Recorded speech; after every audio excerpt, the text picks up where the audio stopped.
Welcome to my channel animation world. तो कैसे हैं आप सब लोग। उम्मीद करता हूं आप सब अच्छे होंगे। तो चलिए शुरुआत करते हैं। तो इस कहानी की शुरुआत में हमें एक सैम नाम की लड़की दिखाई जाती है जो अपनी छोटी सी दोस्त हेजल के साथ वीडियो बना रही थी। तभी उसके सर पर एक स्टार गिर जाता है। तो हेजल उससे कहती है कि तुम तो बहुत ही अनलकी हो। फिर हमें ये भी पता चलता है कि ये दोनों एक अनाथालय में रहा करती हैं जो सिर्फ लड़कियों के लिए ही है। फिर हेजल सैम को एक बॉक्स दिखाती है जिसमें उसने सारी लकी चीजें रखी हुई होती हैं। वो बताती है कि अगले हफ्ते मैं अपनी फैमिली में चली जाऊंगी, तब तक तुम मेरे इस बॉक्स की खाली जगह के लिए एक लकी सिक्का खोज लेना। तभी उस अनाथालय को चलाने वाली रिवेरा वहां आ जाती है और सैम से कहती है कि तुम्हारा समय हो गया है। दरअसल सैम 18 साल की हो चुकी थी, उसे किसी ने गोद भी नहीं लिया था, तो उसे अपनी जिंदगी अपने दम पर जीनी होगी। सैम उससे पूछती है कि मैं हेजल के जाने तक रुक सकती हूँ, तो रिवेरा उसे मना कर देती है। फिर सैम और हेजल एक दूसरे को गले लगाते हैं। तो हेजल सैम से लकी सिक्का लाने के लिए कहती है। फिर सैम चली जाती है और एक नई लाइफ शुरू करती है, लेकिन वॉशरूम से नाश्ता तक उसके साथ कुछ भी अच्छा नहीं होता है। जैसे तैसे सैम जॉब के लिए निकलती है तो उसकी साइकिल पंचर हो जाती है, तो वह उसे ठीक करने के जॉब पर पहुंच जाती है। वहाँ वह जो भी काम करती है सब उसके साथ गलत हो जाता है और सारा सामान बिखर जाता है। जॉब का पहला दिन खत्म होता है तो वह एक सड़क के किनारे एक सैंडविच लेकर बैठ जाती है और सोचती है कि उसके साथ बहुत ही गलत हुआ है। जब सैम सैंडविच खा रही होती है तो वहाँ एक ब्लैक कैट होती है जिसका नाम बॉब होता है। तो सैम उसे एक सैंडविच का टुकड़ा देती है और उसके साथ अपनी बात शेयर करती है कि उसे हेजल के लिए एक लकी सिक्का भी ढूंढना है। फिर वो कैट वहाँ से चली जाती है तो सैम को वही एक चमकता हुआ सिक्का दिखाई देता है। तो सैम उस सिक्के को अपने पास रख लेती है। अगली सुबह जब वह उठती है तो उसके सारे काम ठीक होने लगते हैं, जैसे वॉशरूम में नहाना, नाश्ता रेडी करना। उसे ये सब वहम लगता है तो वह इस सिक्के का प्रयोग जैम और ब्रेड पर करती है। तो वह समझ जाती है कि ये एक लकी सिक्का है। तो सैम इस सिक्के को हेजल को देने का फैसला करती है ताकि उसके सारे काम ठीक हो सकें। फिर वह जॉब पर चली जाती है। जॉब पर वह जब एक बार टॉयलेट जाती है तो वह उस सिक्के को एक डेस्क पर रख देती है, जिससे उसका अनलकी टाइम शुरू हो जाता है और वह सिक्का ऑटो फ्लश में गिर जाता है। सैम उसे निकालने की कोशिश करती है पर सिक्का फ्लश हो जाता है, जिससे वह उदास हो जाती है। सैम लौटकर उसी जगह पर आ जाती है और बड़बड़ाने लगती है कि उसने वह सिक्का खो दिया है। तो बॉब कहता है कि तुमने सिक्का खो दिया है क्या। बॉब को बोलता देखकर सैम हैरान हो जाती है तो बॉब वहाँ भागने लगता है। तो सैम उसका पीछा करती है तो वह देखती है कि उसने एक हरा पोर्टल खोला है जिससे वह चला जाता है। सैम भी उसके पीछे पीछे दूसरी दुनिया में चली जाती है। उस जगह का नाम लक लैंड होता है जहाँ पर सारी दुनिया के लिए लक बनाया जाता है। बॉब सैम को वहाँ देखकर डर जाता है तो वह सैम को वहाँ से जाने के लिए कहता है। सैम उससे कहती है कि मुझे एक सिक्का दे दो और मैं चली जाऊंगी। सैम कहता है कि मेरे पास एक ही सिक्का था, उसे भी तुमने खो दिया है। वो मेरे लिए दूसरी दुनिया में ट्रेवल करने का एकमात्र जरिया था। तभी वहाँ दो लेप्रिकॉन आ जाते हैं और बॉब से सिक्का जमा करने को कहते हैं। तो बॉब उनसे कहता है कि मैंने अपना सिक्का खुद जमा कर दूंगा। फिर वे वहाँ से चले जाते हैं। फिर सैम बॉब से कहती है क्या तुम मुझे सिक्के बनाने वाली जगह से एक सिक्का दे सकते हो। तो बॉब उनसे कहता है कि तुम्हें यहाँ से जाना चाहिए। सैम कहती है कि मुझे ये सिक्का हेजल के लिए चाहिए। तो बॉब कहता है कि हमें अंदर भी जाना है। तभी सैम उसे एक बटन देती है और कहती है कि अभी के लिए इससे काम चलाओ। फिर उन दोनों के बीच डील हो जाती है कि सिक्का मिलते ही सैम वहां से चली जाएगी। फिर एंट्री गेट पर सैम छिपकर निकल रही होती है। तभी सैम उस बटन को जमा करके वो भी अंदर चला जाता है, जहाँ बॉब अपने दोस्त जेरी के कपड़े सैम को दे देता है ताकि किसी को शक न हो कि वो एक इंसान है। तभी वहाँ दो लेप्रिकॉन आ जाते हैं और सैम के बारे में पूछते हैं। तो बॉब उन्हें बताता है कि वो लेट भी एरिया से है, वहाँ के लोग बहुत लंबे होते हैं। फिर वे सिक्के बनाने वाली जगह के लिए निकल जाते हैं। जब वे जेरी के पास पहुँचते हैं तो जेरी उसे सारा काम समझा देता है। फिर जेरी और सैम वहाँ काम करने लगते हैं। सैम वहाँ से एक सिक्का लेने की कोशिश करती है, पर उसे हाथ में वही बटन फिर से आ जाता है, जिससे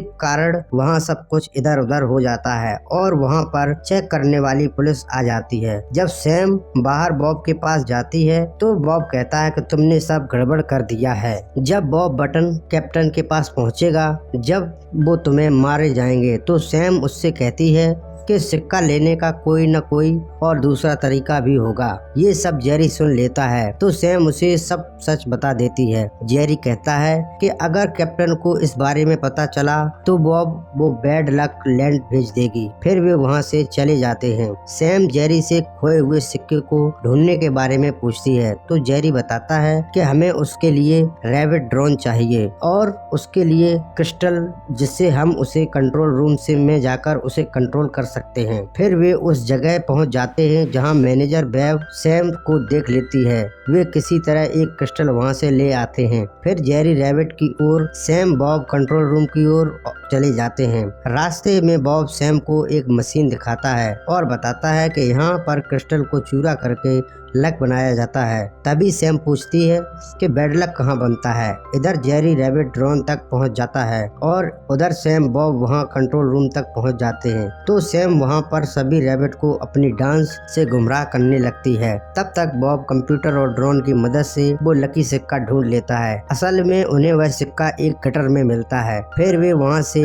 चले जाते हैं तो उन्हें स्क्रीन पर कैप्टन दिखाई देती है, जो कहती है कि किसी बिल्ली ने अपना लकी सिक्का नहीं लौटाया है। उनका सीधा शक बॉब पर जाता है। वो कहती हैं उसे बैड लक लैंड भेज दिया जाएगा। तभी जेरी उन्हें बताता है कि रैबिट ड्रोन लकी सिक्का को ले आया है। सैम जेरी से वह सिक्का लाने को कहता है, पर ड्रोन गंदा होने के कारण जेरी दस्ताने लेने चला जाता है। जब तक जेरी लौटकर आता है तब तक वह सिक्का वैक्यूम में चला जाता है। जेरी उनसे कहता है कि सिक्का लाने का अभी भी एक मौका है। वो बीचों बीच फंस गया है, यानी वह सिक्का गुड लक और बैड लक के बीच में फंसा है, पर वहाँ तुम्हें जेफ से बचना होगा। फिर वे बीचों बीच जाने के लिए निकल जाते हैं। जब वे लिफ्ट में जाते हैं तो बॉब सैम से कहता है कि बटन दबा दो, तो सैम बैड लक वाला बटन दबा देती है। तो बॉब सैम से कहता है कि तुम्हें बीचों बीच का बटन दबाना था। फिर बॉब सैम से लिफ्ट उल्टे की ओर आने की को कहती है, क्योंकि बैड लक की ग्रेविटी उल्टी होती है। तभी सैम लिफ्ट से बाहर आ जाती है और बैड लक के कारण उसके साथ कुछ भी अच्छा नहीं होता है। तभी वहाँ लिफ्ट बंद हो जाती है और लिफ्ट ऊपर जाने लगती है, पर जाते जाते बॉब सैम को बेसमेंट का रास्ता बता जाता है। बॉब के बताए रास्ते के अनुसार वह बेसमेंट से होते हुए बॉब से मिल जाती है, जहाँ उन्हें जेफ मिलता है, जिससे बचकर वे छिप जाते हैं। पर जेफ सैम की बैड लक की धूल से उन्हें देख लेता है। सैम जेफ से उस बैड लक बनाने वाली मशीन के बारे में पूछता है तो जेफ उसे पूरी की जानकारी देता है। इधर बॉब कचरे में ड्रोन ढूंढ रहा होता है। तभी वहाँ जेफ पहुँच जाता है। बॉब जेफ से पूछता है कि तुम्हें कोई रैबिट ड्रोन मिला था। जेफ कहता है हाँ। बॉब उसमें लगे सिक्के के बारे में पूछता है तो जेफ बताता है कि वो सिक्का तो मैंने वापस बनाने वाली मशीन जगह पर भेज दिया है। जेफ सैम को बताता है कि वह मैनेजर बेव से बहुत प्यार करता है, पर उसने मुझे 4 महीने पहले छोड़ दिया। फिर सैम बॉब ऊपर आ जाते हैं। वो बॉब से कहती है कि मैं बेव के पास वो सिक्का लेने जाऊंगी। बॉब उससे कहता है बेव जरा सा भी बैड लक सूंघ लेती है। उन्हें पता चला कि तुम इंसान हो तो जरूर मार दे जाओगी। सैम बेव से मिलने जाती है तो वे दोनों बैड लक के बारे में बातें करने लगते हैं कि बैड लक जिसके पास होता है वो बहुत दुखी होता है। सैम कहती है कि बिल्कुल सही कहा तुमने। बेव कहती है कि अगर मेरे हाथ में होता तो मैं बैड लक खत्म ही कर देती। तो सैम कहती है तो सभी इस दुनिया में खुशी होते, कोई भी दुखी नहीं होता। फिर बेव एक लकी सिक्का सैम को दे देती है। जब सैम लौटकर आती है तो सैम देखती है कि पुलिस बॉब को पकड़कर ले जा रही है। तो सैम उसकी पीछा करती है और वह सिक्का बॉब को दे देती है। फिर पुलिस बॉब को छोड़ देती है। तो बॉब उससे कहता है कि तुम ये सिक्का तो हेजल के लिए लाई थी, अब तो तुम खाली हाथ जाओगी। तो सैम कहती है कि मैं अभी नहीं जाऊंगी, जब हेजल को गोद लेने के लिए कोई आएगा तब हम बैड लक वाली मशीन को 2 घंटे के लिए बंद कर देंगे। फिर वे मशीन बंद करने के कंट्रोल रूम तक पहुंच जाते हैं। बॉब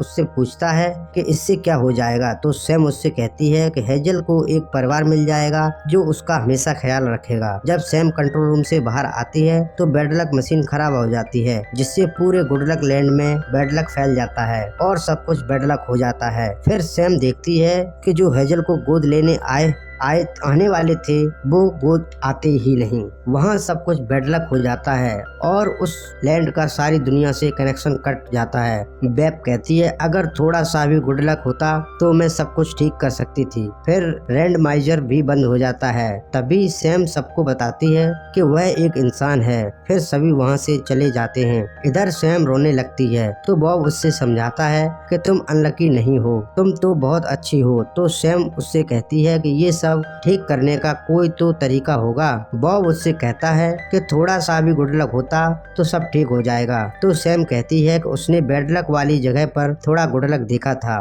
फिर वे दोनों बैड लक जाते हैं जहां एक रेस्टोरेंट होता है। वहां के सभी लोग बॉब को पहले से ही जानते थे, जहां वे रूटी से गुड लक और बैड लक डस्ट लेकर बेब के पास आ जाते हैं। तो बेब उससे 2 गुड लक क्रिस्टल और एक बैड लक क्रिस्टल बना देती है और कहती है कि वो अब इस दुनिया से बैड लक को बिल्कुल ही खत्म कर देगी और वह दोनों गुड लक क्रिस्टल लेकर रैंडमाइजर में चली जाती है। सैम को ये सब अच्छा नहीं लगता है तो सैम बैड लक क्रिस्टल लेकर बेब के पीछे जाती है और उसे समझाती है कि गुड लक और बैड लक दोनों ही हमारे लिए जरूरी हैं। अगर बैड लक नहीं होगा तो सही नहीं होगा। दुनिया को संतुलन में रखने के लिए दोनों की ही जरूरत है। इतना समझकर वह एक जगह गुड लक क्रिस्टल और एक जगह बैड लक क्रिस्टल रख देती है, जिससे गुड लक लैंड पहले जैसा हो जाता है और उसका इंसानी दुनिया से भी कनेक्शन हो जाता है। फिर वे एक गुड लक क्रिस्टल लेकर रूटी को थैंक यू करने जाते हैं।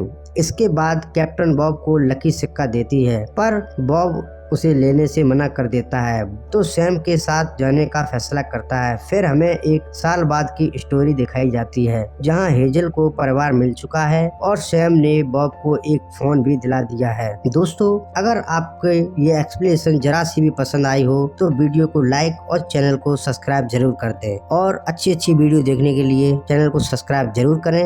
धन्यवाद।